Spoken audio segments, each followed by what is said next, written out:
The black veil of night had spread across the land. The trees in the forest swayed in the cold, and the distant howls of wolves echoed through the air. This was no ordinary night. It was one that would bear witness to cruelty and nature's test.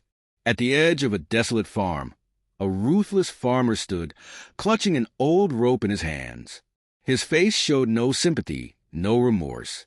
Before him stood a beautiful Mustang Mare, her eyes gleaming with fear, and beside her a tiny, fragile foal trembling in the cold. The mare looked from her baby to the farmer, who was stepping forward with the rope in his hands. "Enough is enough," the farmer growled through gritted teeth. "These animals are of no use to me anymore. I have no interest in feeding them.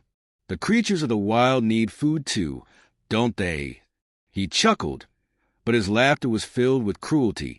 With heartless precision, he tied the mare and her foal tightly to a sturdy tree. The mare struggled, resisting with all her might, but the farmer yanked the rope harshly. "Stop your whining. Your fate will now be decided by nature." He took one last look, as if savoring the moment, then turned on his heel and walked away, disappearing into the forest path toward his home. The mare's eyes glistened with moisture, but she was not weak. She pressed her young foal close to her, as if trying to reassure it that they were not alone.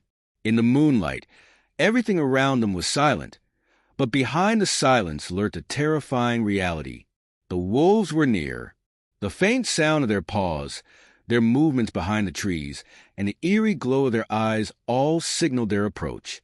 The mare once again tugged at the rope, but it was too tight. Her little foal shivered and pressed against her for warmth and safety. He was too young to understand what death was, but his mother did. A distant wolf's howl pierced the night, and suddenly multiple glowing eyes emerged from the darkness. This was the moment the mare had feared. The predators had arrived, and they had no means of escape. Or did they? In the whispering wind, an unexpected movement stirred. Just as the wolves prepared to lunge, something else lurked in the darkness of the forest. Someone had been watching them all along. Someone the farmer had failed to notice. A presence that would become the biggest surprise of this night. The wolves advanced, their eyes glowing like embers in the dark.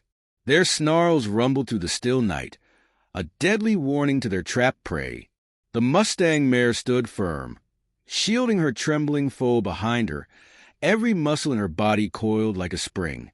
Her nostrils flared as she snorted, defying the inevitable. The pack leader, a massive, battle-scarred wolf, lowered his head and crept closer. His sharp fangs gleamed in the moonlight as he prepared to pounce. The other wolves followed suit, circling their victims like shadows with razor-sharp claws. Then, just as the pack lunged forward, a thunderous neigh shattered the silence.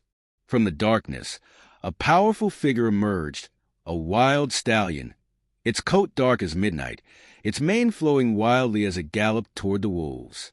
It was no ordinary horse. Its muscles rippled beneath its skin. Its hooves pounded the earth with the force of a war drum. It charged straight into the pack. The wolves hesitated for a split second, caught off guard. But the leader, unwilling to surrender his meal, lunged at the stallion, snapping its jaws.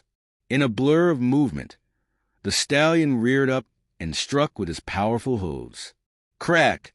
The wolf yelped and was sent tumbling across the ground. The pack scattered slightly, reassessing the situation. The stallion did not back down. With another fierce neigh, it lashed out again, its powerful kicks forcing the wolves to retreat further. Dust and debris flew as the mighty horse fought like a beast possessed. Meanwhile, the mare yanked at her bindings, desperate to free herself. The foal whimpered, clinging to its mother's side. With each pull, the rope loosened ever so slightly. The mare could feel the fibers straining. Just a little more. The stallion's relentless assault pushed the wolves farther back. Their confidence shaken, they began to reconsider their hunt. The cost of this meal was too high. One by one, they backed away, growling in frustration. Finally, the leader, limping from his wound, gave a sharp bark.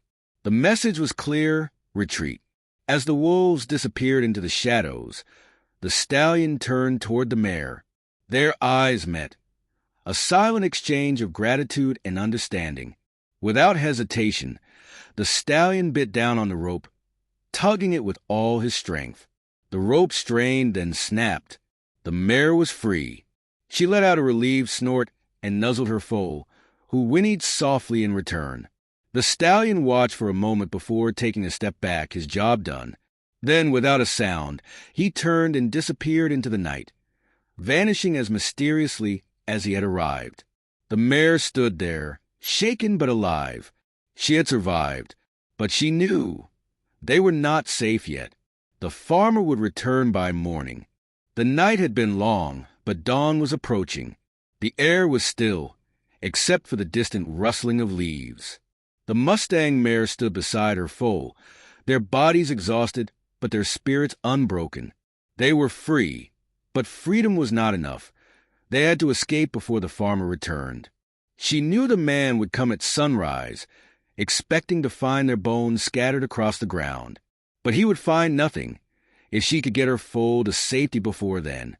The foal, still weak from fear, wobbled slightly as it tried to stand. The mare nudged it gently, her heart pounding. They had no time to waste. She turned toward the thick forest, the only path that could hide them from human eyes. But just as she was about to move, a sound stopped her.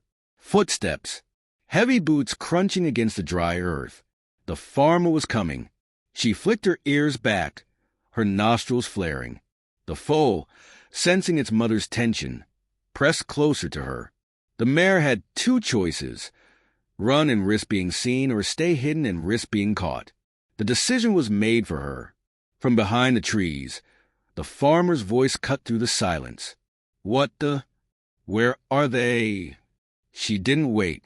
With one swift motion, she pushed her foal forward and bolted. The forest blurred around them as they galloped into the unknown, their hooves barely making a sound. The foal struggled to keep up, but the mother's presence kept it moving.